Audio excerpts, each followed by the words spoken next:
अच्छा डॉक्टर साहब अच्छा डॉक्टर साहब, जिस तरह से कल हमने पेंटागन और वो सेक्रेटरी डिफेंस की प्रेस कॉन्फ्रेंस भी सुनी, जेडी वैंस की उससे पहले प्रेस कॉन्फ्रेंस थी, और सदर ट्रंप की तरफ से जितने भी स्टेटमेंट सामने आए हैं, एक तरफ टेबल टॉक की बातें, दूसरी तरफ क्या समझते हैं ये फेस सेविंग के लिए, क्योंकि ट्रंप का ग्राफ जो है वो 37% तक गिर चुका है अमेरिका में, रिपोर्ट्स ये कहती हैं। तो फेस सेविंग के लिए इस तरह की बातें की जा रही कि हमने उनकी जो बहरी फौज है वो खत्म कर दी, फिजाइया वो खत्म कर दी, हमने यूरेनियम को खत्म कर दिया और उसके करीब हैं, और हम ये जंग जीत चुके। On the other hand table talk की बात कर रहे हैं, पूरी क्यादत में जेडी वैंस जो कि नायब सदर है वो पाकिस्तान आ रहे हैं ताकि टेबल टॉक हो सके। तो अच्छा डॉक्टर साहब, आपके एक टेक्निकल इशू आ रहा है, वो दुनिया भर की नज़रें जो हैं वो इस्लामाबाद में कल और परसों जो है वो अमेरिका का वफ्द आएगा, ईरानी वफ्द आएगा और यहाँ पर टेबल टॉक होगी, और सवाल वही है कि क्या ये दोनों आमने सामने बैठेंगे या फिर अलग अलग मुलाकातें होंगी, और पाकिस्तान दोनों की अलग अलग मुलाकात में शामिल होगा, सऊदीया शामिल होगा, तुर्किया शामिल होगा, और जिस तरह से डॉक्टर साहब फरमा रही थी कि हो सकता है कि चाइना का भी कोई नुमाइंदा जो है वो इस मीटिंग में या फिर इसके बाद जो है वो इसका पार्ट बने, अपेरेंटली ऐसा लग रहा है। अच्छा डॉक्टर साहब, जिस तरह से बात कर रहे थे अब्दुल्ला मीर गुल साहब भी कि जेडी वैंस है वो पसंद नहीं करते लाइक जंगों को, और वो सॉफ्ट कॉर्नर रखते इस तरफ को कि ये नहीं होना चाहिए। जेडी वैंस का एक स्टेटमेंट है कि ये फ्रिजाइल ये कॉन्ट्रैक्ट होने जा रहा है, तो इस फ्रिजाइल को हम किस पर्सपेक्टिव में देख सकते हैं? क्या वो उनको यकीन नहीं है कि स्टीव विक्टोफ को कर सकते हैं, जेरेड कृष्णर जो है वो ट्रंप को कहकर कुछ करवा सकते हैं, तो वो इस पर्सपेक्टिव में इसको फ्रिजाइल कह रहे थे, या फिर उन्हें इसराइल पर यकीन नहीं है कि वो हमारे रोकने के बावजूद उन पर हमले कर देगा? ऑफ कोर्स फ्रेजाइल इसलिए ही है कि इसराइल पे भी यकीन नहीं है, और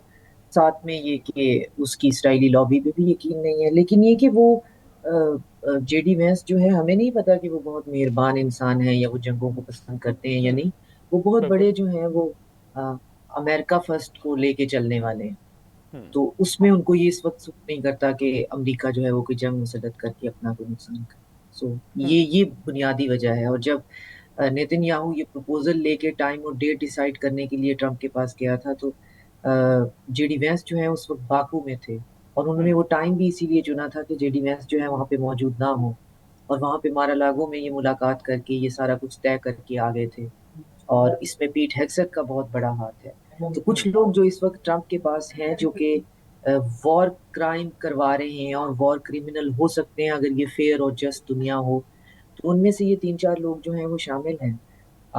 मगर जेडी वेंस जो है उनको थोड़ा सा साइड पे किया हुआ था, क्योंकि वो ये नहीं चाहते थे, ये नहीं कि उनको ईरान से कोई हमदर्दी थी या जंग नहीं चाहते थे। उनका ये कहना था कि ये जंग का ना तो सही वक्त है, ना हमारे ऑब्जेक्टिव क्लियर हैं, और दूसरा हमें एक छोटे से मुल्क के लिए जो हमारी वेसल स्टेट है उसको फैसिलिटेट करने के लिए हमें जंग के लिए तो बिल्कुल नहीं जाना चाहिए, क्योंकि इसके ऑब्जेक्टिव ही ऐसे हैं जो ग्राउंड फोर्सेस के बगैर जो है वो अचीव नहीं हो सकते। अगर ऑब्जेक्टिव हमारा ये है कि हमने ईरान को डिसफंक्शनल करना है, तो वो एरियल अटैक से कोई मुल्क जो है वो उसके उसके अंदर कोई पॉलिटिकल सेटअप उसका चेंज नहीं होता, उसके अंदर उस लेवल का केओस नहीं हो सकता। आपको ग्राउंड फोर्सेस लेके जानी पड़ती है। तो उनकी थोड़ी रियलिस्टिक अप्रोच थी और आज भी है। लेकिन उनका भी टोन और टेनर अगर आप देखें तो वो आपको वही ड्रम बीट करते हुए वो भी नजर आएंगे कि हम जीत गए हैं, और ईरान हार रहा था और घुटने टेकता हुआ आया वगैरह वगैरह। तो मेरा ख्याल है कि मेच्योरिटी की डिमांड ये है कि हम इस वक्त ये ना ही डिस्कस करेंगे कि कौन जीत रहा था कौन घुटने उठा रहा था, क्योंकि आज हम बात कर रहे हैं, कल को यही अमरीकी हमारे मेहमान होंगे, हमें और संभल के बोलना पड़ेगा। हमारी जगह पे हमारे घर पे आए हुए होंगे, तो हम वहां पे फातेह किसी एक पार्टी को बना रहे होंगे, तो हमें बहसीत कौम भी सबको अब एज अ मीडिएटर जो है वो बिहेव करना है, मीडिया को भी एनालिस्ट को भी। सिर्फ वो लोग नहीं जो उन कमरों में बैठे होंगे, सबको इस बात का बहसीत कौम जो है वो कंसोलिडेट होके सबूत देना है कि एक कि हमारे पास मेहमान आए हुए हैं, और दूसरा ये कि हम हम भी जो है वो न्यूट्रल अनबायस्ड मीडिएटर का रोल जो है वो प्ले कर रहे हैं। तो कल से जो है हमारी भी बायस ओपिनियन जो है वो थोड़ी सी सिमर डाउन हो जानी चाहिए कि कौन जो है वो जलील और खुआर होके यहाँ से निकला है, और कौन जो है यहाँ पे फातेह है, और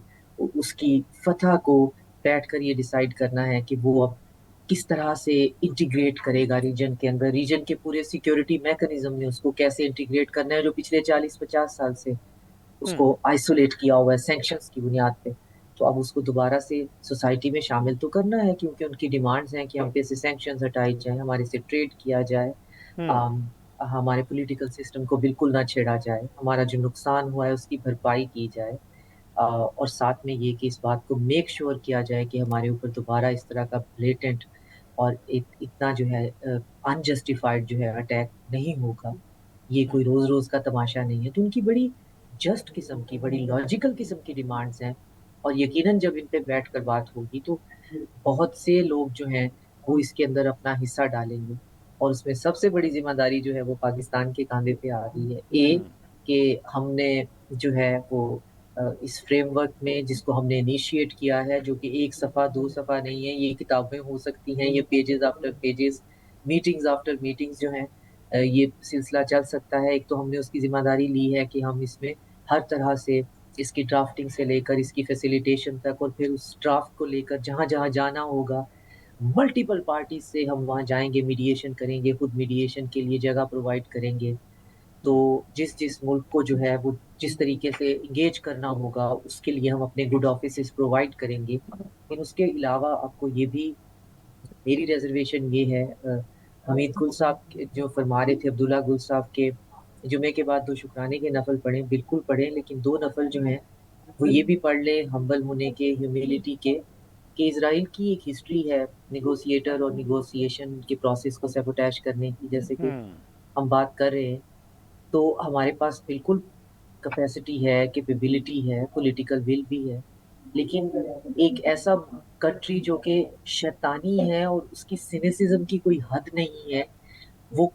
और फिर हमारे पड़ोस पे एक हारा हुआ जो है जवारी, वो उनका सारा जुआ जो है वो इजराइल पे था, और खुद को जो है वो दुनिया की ताकत बनाने पे और एक झूठा रिटोरिक और चूरन बेचने पे कि हम दुनिया के विश्व गुरु बन गए हैं। तो ये सारे जो हैं स्पॉइलर हैं, ये कुछ ना कुछ जरूर करने के बारे में सोच सकते हैं। तो बिल्कुल। इसलिए हमें दो नफल ये भी पढ़ने चाहिए कि सब कुछ खैरियत से रहे, और सब जो है हम एक बेहतरीन कौम होने का भी सबूत दें, और प्लस हमारे गुड ऑफिसेस जो हैं वो बेहतरीन तरीके से जो पहला मरहला है उसको उसको अदा करें, और फिर हमें बिल्कुल ब्रीफ ठीक है। करें कि जी क्या इसमें से निकला है। सिलसिला चल सकता है। एक तो हमने उसकी ज़िम्मेदारी ली है कि हम इसमें हर तरह से इसकी ड्राफ्टिंग से लेकर इसकी फैसिलिटेशन तक, और फिर उस ड्राफ्ट को लेकर जहाँ-जहाँ जाना होगा मल्टीपल पार्टीज से हम वहाँ जाएँगे, मीडिएशन करेंगे, खुद मीडिएशन के लिए जगह प्रोवाइड करेंगे। तो जिस जिस मुल्क को जो है वो जिस तरीके से इंगेज करना होगा उसके लिए हम अपने गुड ऑफिसेस प्रोवाइड करेंगे। लेकिन उसके अलावा आपको ये भी, मेरी रिजर्वेशन ये है, हमीद गुल साहब जो फरमा रहे थे, अब्दुल्ला गुल साहब के जुमे के बाद दो शुक्राने के नफल पढ़ें, बिल्कुल पढ़ें, लेकिन दो नफल जो हैं वो ये भी पढ़ लें हम्बल होने के, ह्यूमिलिटी के,